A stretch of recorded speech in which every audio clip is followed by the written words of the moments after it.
Bismillahirrahmanirrahim. Assalamualaikum warahmatullahi wabarakatuh. Mata kuliah ekologi manusia hari ini adalah pertemuan yang kelima ya. Kita akan bahas topik kita hari ini tentang koevolusi dan koadaptasi antara sistem sosial dan ekosistem. Jadi dalam mempelajari ekologi manusia, konsep evolusi dan konsep adaptasi ini sangat penting ya. Kenapa? Karena memang kehidupan manusia terus berevolusi. Kehidupan manusia terus beradaptasi. Nah, bagaimana konteks evolusi dan adaptasi ini kita cermati dan kita lihat aplikasinya bagaimana membangun sebuah proses adaptasi sehingga tercapai hubungan yang harmonis antara sistem manusia dan sistem alam yang mendukung berlanjut dari satu generasi ke generasi selanjutnya. Itu topik kita hari ini. Dua kata kunci ini, koevolusi artinya sebuah perubahan yang terjadi bersama-sama. Baik sistem manusia dan sistem alamnya terjadi sebuah proses yang evolusi secara bersama-sama. Manusia dan alam berubah beriringan secara bersama-sama. Adaptasi adalah saling menyesuaikan. Proses di mana kita beradaptasi, menyesuaikan diri satu sama lain di antara manusia, bagaimana beradaptasi dengan terjadinya perubahan lingkungan hidup ini. Ya. Nah, kita cermati masing-masing. Ya. Ini konteksnya. Ya, sistem sosial itu ada penduduknya, kesehatannya, nutrisinya, teknologi, bagaimana kita mengeksploitasi sumber daya alam, bagaimana organisasi sosial, bagaimana sistem ekonomi kita, bagaimana norma-norma, bagaimana bahasa, bagaimana pengetahuan kita, itu berarti ada dalam sistem sosial. Sistem sosial itu mengambil sesuatu dari ekosistem. Jadi ekosistem ini memberikan informasi, materi, energi, sehingga sistem sosial ini bisa berkembang terus. Ya. Sementara dengan adanya dinamika di dalam sistem sosial ini, kita memanfaatkan energi, materi, dan informasi ini merubah kondisi ekosistem ini. Ya kan? Apakah itu tanahnya, airnya, udaranya, iklimnya, pohonnya, tanamannya, gumanya, satwanya, mikroorganismenya, ya, semuanya itu adalah sesuatu yang inilah yang terjadi dalam proses bagaimana semua ini dinamik. Ya. Ekosistem dimanfaatkan oleh sistem sosial. Sistem sosial ini memberikan sesuatu perubahan terhadap ekosistem tersebut. Sistem sosial bergerak dinamik ya, seiring dalam pemanfaatan sumber daya atau ekosistemnya. Nah, untuk bisa memahami ilustrasi adaptasi itu biasanya kita lihat dari masyarakat tradisional. Nah, itu yang saya katakan atau kita sudah bahas dalam masyarakat asing ya. Kita untuk memahaminya kita lihat dari masyarakat tradisional. Karena mereka punya contoh nyata bagaimana terjadinya proses adaptasi sistem sosial dan ekosistem. Ya. Jadi kita bicara tentang masyarakat yang coba kita pengaruhi perubahannya masyarakat asing seperti yang sudah kita diskusikan sebelumnya. Karena kita memahami bagaimana sebuah proses evolusi adaptasi itu tidak bisa berlangsung demikian cepatnya. Ya kan? Kita lanjut sebagai sebuah percobaan trial and error. Ya. Sampai menemukan satu sistem yang baru. Ya kan? Nah, yang dilakukan manusia pada saat kita bicara tentang program pemerintah misalnya, yang sudah Anda bahas dalam diskusi sebelumnya, memindahkan masyarakat asing untuk tinggal di tempat tertentu, diberikan rumah dan sebagainya. Tidak ada proses adaptasi, tidak ada proses evolusi yang dilakukan, hanya mereka dipaksa untuk berubah. Apa yang terjadi? Ya, tidak terjadi perubahan. Pemaksaan itu tidak membangun sebuah kecocokan dalam sistem tradisional tersebut sehingga tidak terjadilah perusahaan. Ya. Ini juga contohnya, misalnya ini juga contoh pada saat kita bicara tentang adaptasi yang dipaksakan, ya. Prancis, ya, membangun perkebunan di Vietnam. Prancis yang menjajah Vietnam, ya, mereka mau coba bikin kebun di wilayah pegunungan, ya, kebun karet, ya kan, tidak ada kebun karet di dataran rendah, kebun karet adanya di dataran tinggi, ya. Mereka ingin bangun. Masyarakat Vietnam ini umumnya banyak yang tinggal di daerah dataran rendah, ya kan. Kita tahu misalkan Mekong River Delta itu daerah banjir, mereka daerah miskin semuanya. Nah, ini mereka mau bikin, Prancis mau bikin kebun di wilayah pegunungan, ya kan. Nah, mereka memindahkan penduduk, ya, transmigrasi dari daerah ke daerah yang datar, wilayah dataran rendah, dipindahkan daerah pegunungan untuk dipekerjakan. Nah, ternyata gagal perkembangan pegunungan ini. Karena pekerja migran yang dia bawa dari dataran rendah ke pegunungan tersebut terserang malaria. Padahal penduduk aslinya ada terserang malaria. Bahkan penduduk yang di dataran rendah, waktu mereka tinggal di dataran rendah, mereka tidak terserang malaria. Mereka menetap sesuai dengan ekosistemnya, ya kan? Mereka membangun sesuai dengan ekosistemnya, dengan lingkungannya. Mereka punya rumah, dibangun sesuai dengan kondisi mereka. Masyarakat pegunungan sudah beradaptasi dengan lingkungannya sehingga mereka tahan terhadap malaria. Masyarakat dataran rendah tinggal di dataran rendah sudah beradaptasi dengan malaria di dataran rendah. Pada saat mereka dipindahkan ke pegunungan, mereka tidak lagi kuat dengan malaria. Ya kan?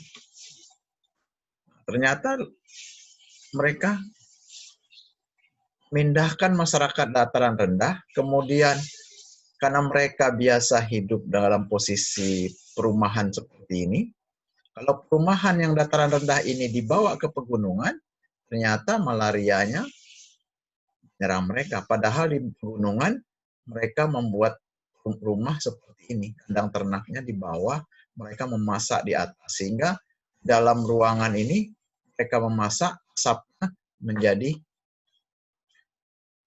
obat malarianya. Karena nyamuk justru tidak di pegunungan seperti ini, di pesisir pantai tidak seperti ini, dataran rendah.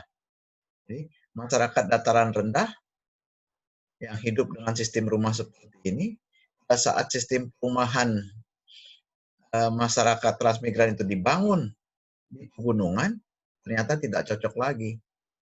Sistem rumah yang ada di dataran rendah seperti ini justru membuat malaria, nyamuk menjadi lebih sering berkembang.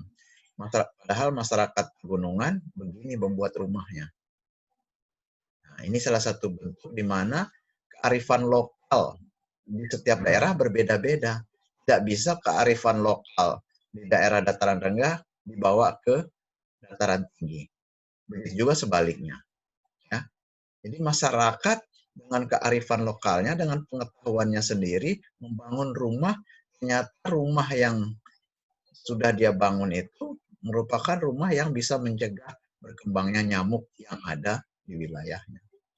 Sesuai nyamuk yang ada di pegunungan berbeda dengan nyamuk yang ada di dataran rendah, katakanlah seperti itu. Nah, ini yang salah satu bagaimana sebuah adaptasi dilakukan, ya kan? Nah, kalau misalkan artinya masyarakat dataran rendah kalau mau survive dari nyamuk malaria, dia harus bisa membuat sistem rumah yang sama dengan masyarakat pegunungan. Nah, dia harus beradaptasi. Sebelumnya dia tidak biasa terbau dengan kandang ternak, sekarang dia harus biasa terbau dengan kandang ternak, kemudian memasak dengan di dalam rumah. Terus biasa dia beradaptasi kalau mau tinggal di pegunungan. Ya, begitu pula sebaiknya kalau orang pegunungan dibawa ke dataran rendah, survive dia dari serangan nyamuknya, dia harus bisa seperti ini. Nah, itu salah satu bentuk adaptasi yang penting. Ya.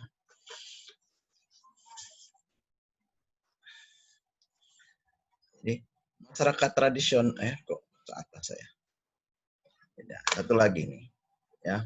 Pada tahun 1950 ya, bisa memberantas nyamuk kita menggunakan yang namanya ini obat nyamuk yang namanya DDT. Bit nyamuk bisa habis atau katakanlah kita bisa menanggulangi persoalan nyamuk di tahun ini. Di tahun 70 nyamuk ada kembali menyerang. Ternyata nyamuk yang survive di tahun 50 dia beradaptasi menjadi nyamuk yang tidak mempan lagi kalau disemprot dengan DDT. Nyamuk tersebut bahkan tadinya ada di dalam rumah, dia berada di luar rumah, di tanaman. Ya kan? Nah, ini salah satu bentuk adaptasi nyamuk. Makhluk hidup beradaptasi dengan perubahan lingkungannya pada saat dia diserang. Nah, kalau kita bicara pertanian, seperti itu juga. Bagaimana kita ya dalam diskusi bagaimana modernisasi pertanian menggunakan pestisida, herbisida atau segala macam obat kimia di zaman upaya untuk swasembada pangan padi, kita gunakan segala macam obat-obat kimia sejak tahun 60-an.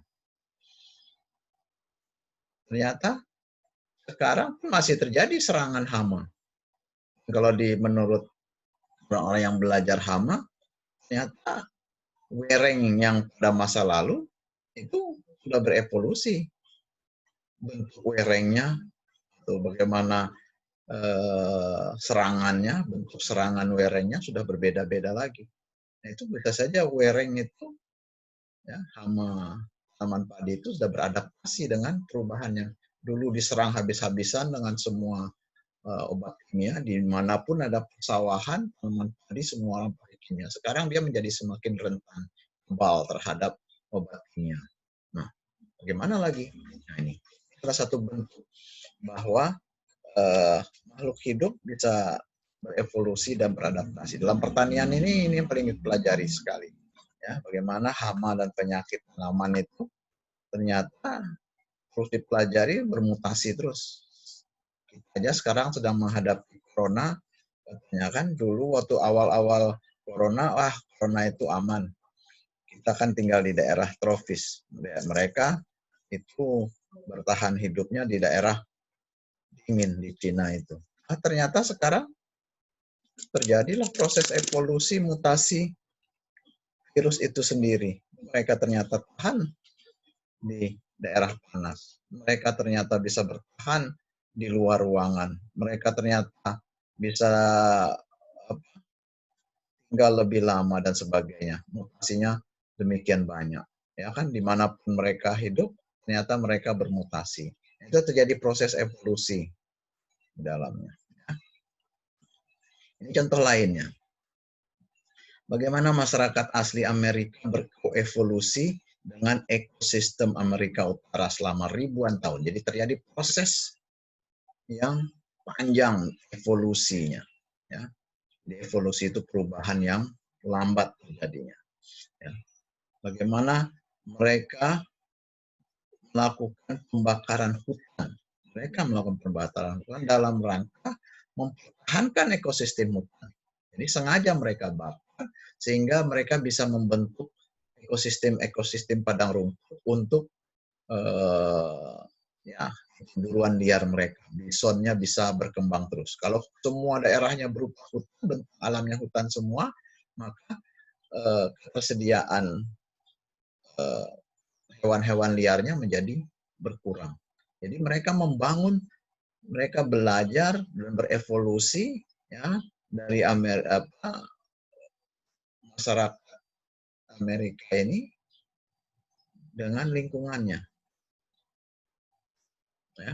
Mereka membangun jalur-jalur ekosistem supaya padang rumput bisa tumbuh, ya kan, sehingga ternak-ternak liar buruannya bisa berkembang. Sumber makanan mereka dengan bentang alam yang ada itu, mereka bisa bertahan hidup. Jadi mereka melakukan pembakaran terkendali. Ini suatu bentuk bagaimana pola mereka berevolusi. dengan lingkungan. Karena mereka sudah mengetahui bagaimana karakter hutan dan padang rumputnya. Nah, sekarang kita bagaimana dengan pertanian kita?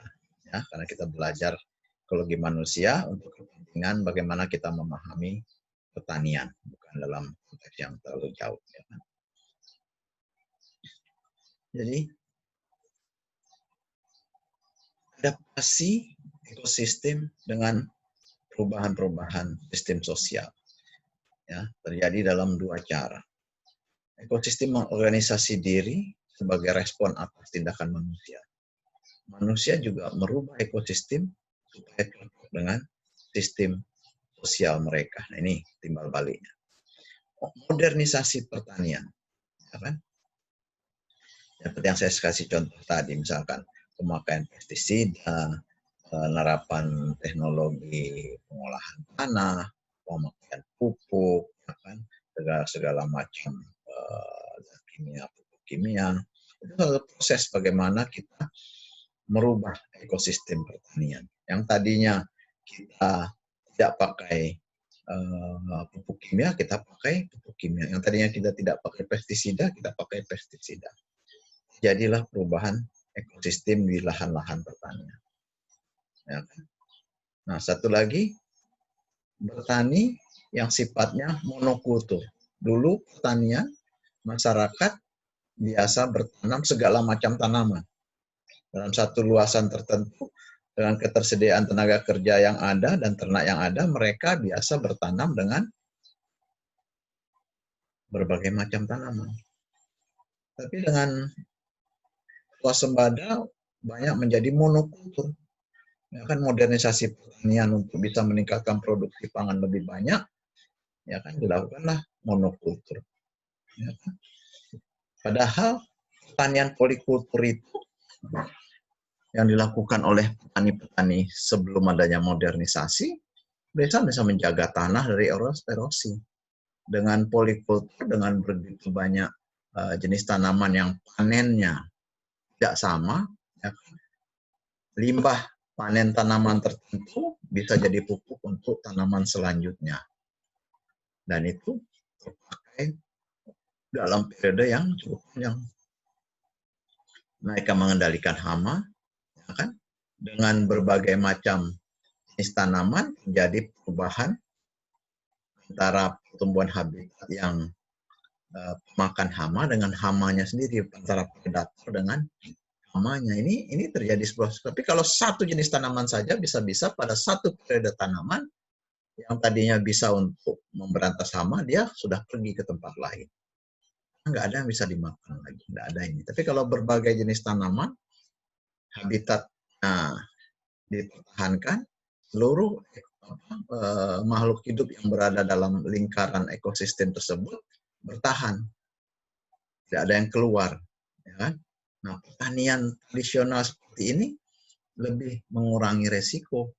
Ya kan? Modernisasi dengan alat, dengan keseragaman monokulturnya, dengan pemakaian pupuknya, dengan pestisidanya, sebetulnya justru membuat pertanian menjadi rentan, menjadi beresiko. Ya kan, pada saat musim kering, ya kan, hama tertentu bisa menyerang seluruh areal lebih luas. Tidak ada lagi kesempatan untuk menghasilkan panen, gagal panen.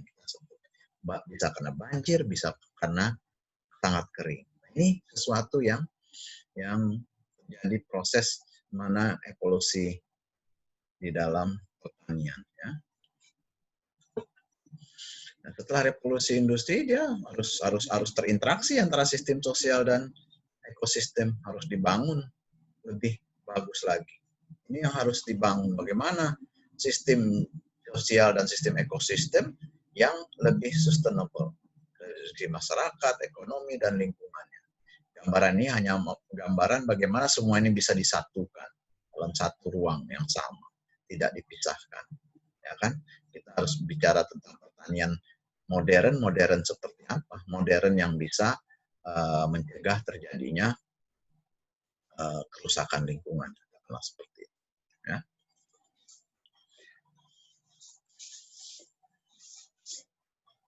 Jadi kesimpulan kita, pertanian setelah revolusi industri ini adalah sistem sosial modern dan sistem pertanian modern yang berubah secara bersama-sama dan saling beradaptasi secara kuat. Nah, kita harus bicara tidak permanen sekarang, tapi justru bicara terus dalam konteks berubah. Ya, pertanian kita harus pertanian yang adaptif, katakanlah seperti itu, adaptif terhadap perubahan. Kalau sekarang kita bicara tentang pertanian organik, itu adalah satu bentuk adaptasi kita sekarang, ya kan? Oke lah, sekarang kita jangan lagi menggunakan pemakaian pupuk kimia. Ya, ini salah satu bentuk keputusan kita adaptif terhadap perubahan yang terjadi. Oke, itu materi kita, bisa diskusi setelah ini. Nah, sebelum itu saya memberikan message sedikit tentang tugas praktikum untuk minggu depan ya.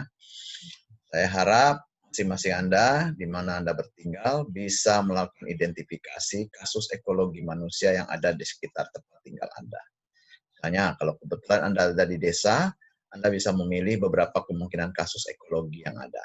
Bisa ada di kasus ekologi hutan, bagaimana hutan yang terdegradasi, bagaimana perilaku masyarakat dengan hutan, coba Anda bisa cerita di sana, identifikasi ya.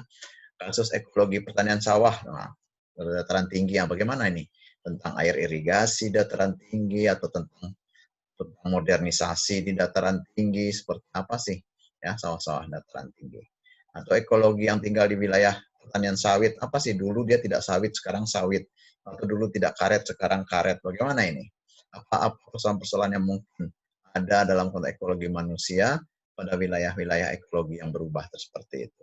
Yang tinggal daerah pantai ya tentu bisa cerita kembali ya, melajari kembali bagaimana ekologi masyarakat nelayan, atau mungkin secara khusus ada ekologi pertanian sawah dataran rendah yang mungkin berbeda dengan ekologi kawasan sawah di dataran tinggi. Ya. Setelah Anda bisa identifikasi, Anda pelajari permasalahan di objek kasus itu. Bagaimana interaksi antara sistem manusia dan sistem alam, permasalahan apa yang ada pada interaksi kedua sistem tersebut saat ini, apa saja adaptasi atau evolusi yang sudah terjadi, apa saja yang sudah dilakukan pemerintah untuk mengatasi masalah interaksi kedua sistem tersebut, dan bagaimana pemikiran Anda untuk memecahkan permasalahan interaksi tersebut. Apa yang harus lakukan untuk mempengaruhi sistem manusia, dan apa yang harus lakukan untuk memperbaiki sistem alam yang lebih mendukung sistem manusia. Nah, ini bahan tugas untuk diskusi kita minggu depan.